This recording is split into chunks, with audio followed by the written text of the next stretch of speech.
SonicLAB TV. So here it is. This is the M-Audio Venom, quite a new thing for M-Audio. I don't think they've ever made a hardware synthesizer before. Well, here it is. It's white, resplendent. This, in fact, is just a sticker and comes off, so everything is white. It's basically a 12-voice, 4-part multi-timbral subtractive virtual analog synthesizer. They say that it's supposed to be edgy and dirty and kind of cutting and biting and all of those things. Well, more on that later. First of all, let's take a look at the actual physical package itself. It's got a 49 key, what I call light synth action keyboard. It's not the finest I've ever felt, to be perfectly honest, and it hasn't got aftertouch. We've got pitch and modulation wheels here, octave transpose buttons, backlit, arpeggiator controls, then all the various volume controls. So we've got the master volume, synth volume, and then the various audio element interface aspects, because this has got a USB audio interface built in. Then we've got a sort of standard parameter matrix, which is 6 by 4. And the last one being a switch, which I suppose makes it 5. And we've got the various different modes, single, multi, and selecting patterns.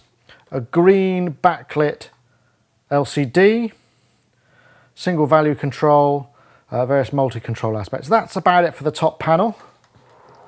Round the back we have dedicated main switch, 9-volt DC, MIDI in and out, expression, sustain, instrument and microphone inputs, auxiliary stereo input, and a single stereo output.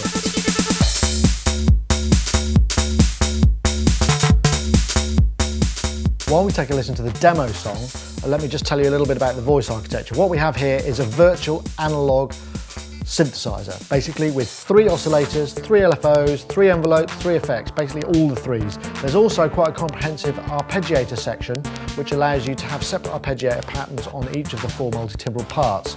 You can load in your own MIDI files and run them that way if that's what you want as well as having all the standard stuff. Parameter tweaking is all done by this performance controller here, which there are 4 knobs. Would have been nice to see more, to be honest. You can't access every single parameter via the front panel. You need to get hold of the editor, which is also a free download to be able to get to every single thing in the synth. Let's take a look at that. Oh, actually one thing, you do get a CD included with all the drivers and the editor on it, but as the editor has been updated since this was made, it's always worth checking on the website for the latest updates. It's a free and painless process. The only thing I would say is the manual's also on here, so I'm a bit disappointed not to see a printed manual for this, because it's always handy to have something to thumb through, in my opinion. Anyway.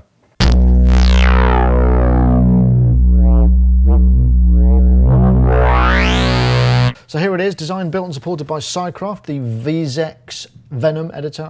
Just close that there. What we've got is a layout here. It's a fairly basic thing. We've got access to all of these parameters.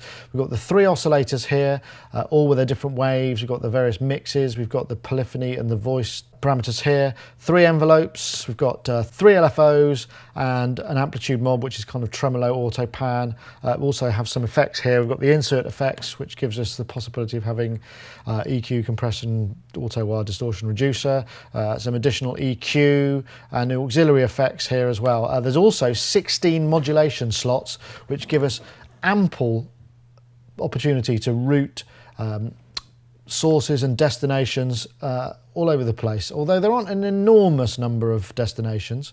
We'll just come back to the oscillators a minute. We should listen to the raw waves. I've got a little arpeggiator going here. Now, one thing about this is there are quite a number of waves, and it looks like, to me, they're sampled from, I can only assume, our classic synthesizers, OBJX, some nice square waves, and various other ones here. There are also a number of drum waves, which feature full drum kits, which are kind of like 808 and 909 kits, and they're actually pretty good.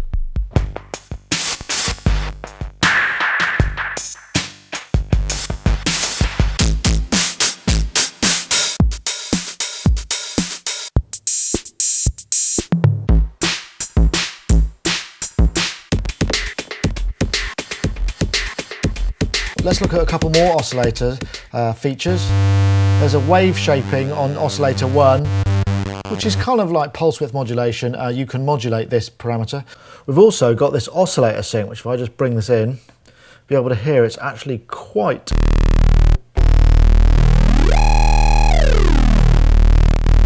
extreme and get some great tones with that. We've also got this drift and start mode parameters. And what they do is kind of introduce elements of random analogness to the engine. It's quite subtle, but it definitely makes a difference and gives you the impression that it's more analog than and it actually is, because obviously this is an emulation. While we're here at the oscillator, it's worth checking out the unison feature. I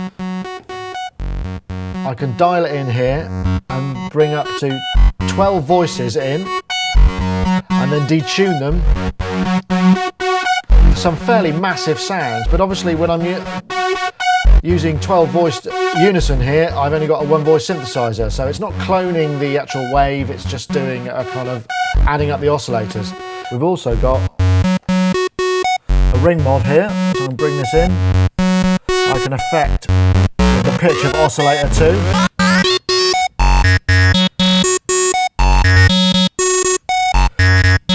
For some fairly extreme stuff as well.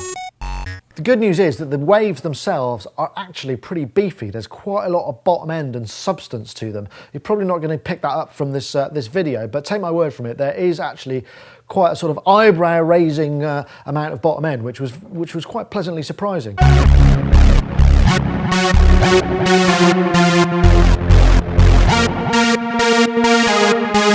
We've got various modes with the filter. Low pass 12, band pass 12, high pass 12, and then also in 24. But one thing that really makes it quite unusual, I've got a sawtooth here, is it's got an enormous number of steps. It's like an 8-bit controller for controlling the cutoff frequency, so it's incredibly smooth.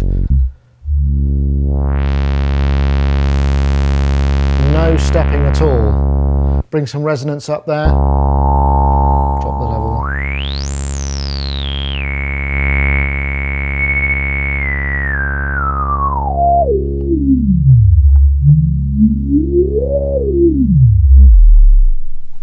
As you could hear that, it was very, very smooth, no stepping. Sounded almost analog to my ears because it's such a smooth thing. They've obviously spent a lot of time on the filter, and I must say it's time well spent as far as I can tell. So let's take a look at multi-mode. I've got quite a nice patch here.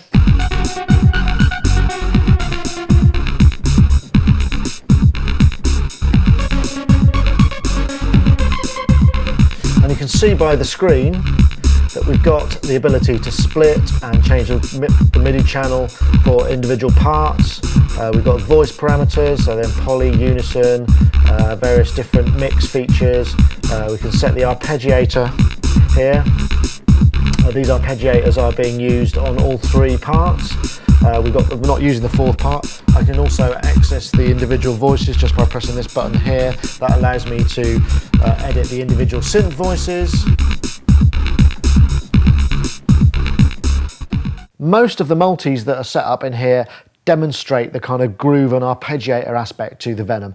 Very successfully, I might add. They're very nicely programmed. You can, of course, also set it up to be splits for live, and also if you're working with a DAW to go deep, 4 deep, to have 4 multi-timbral parts running from your sequencer. But to do this, you have to set it up purely in the editor. You can't access this stuff by the front panel, and that's a bit of a shame. So I've got a little sequence running here from the computer. Drums on part 1, 2-part bass line, and then this lead.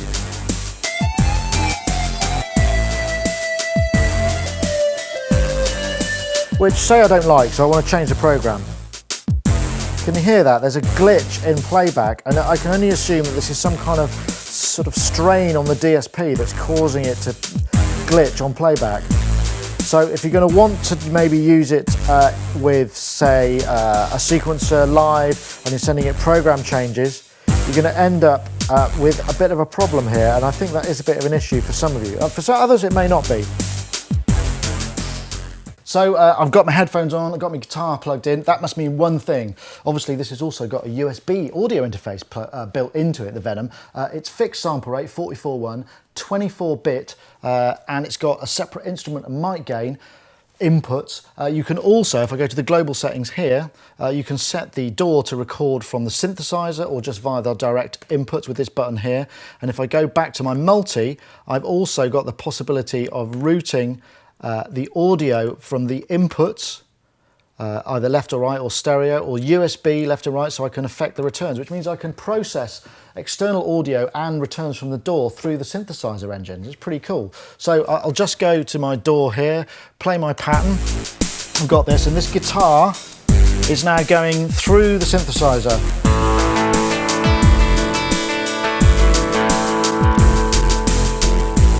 If you look, it's got a little bit of compression on it from the insert effect, just there, and some delay. I'll play some delay.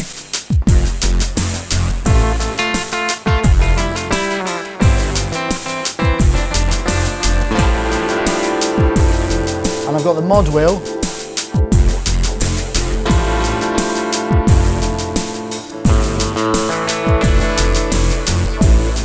Affecting the frequency. So there's pretty much what the Venom has to offer. The synth engine isn't massively deep. There are issues with loading programs on DSP load. There's only 4 controllers. The keyboard feels a bit plasticky. It's not a great keyboard. But you know what? It sort of doesn't matter because the thing sounds so damn good. The filter, having a high resolution filter, which is essentially an 8-bit controller, 1024 steps, is a really inspired piece of design because it makes it sound so smooth.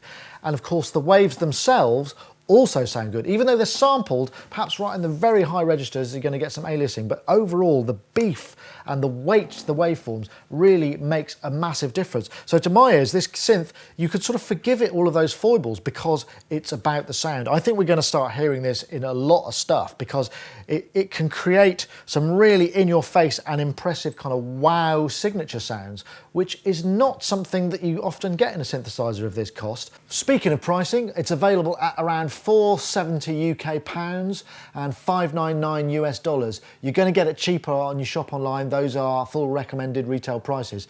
For me, even though some of it is a bit disappointing, what I'm left with is just an impression of a good sounding synthesizer. And that's really one of the main things, isn't it?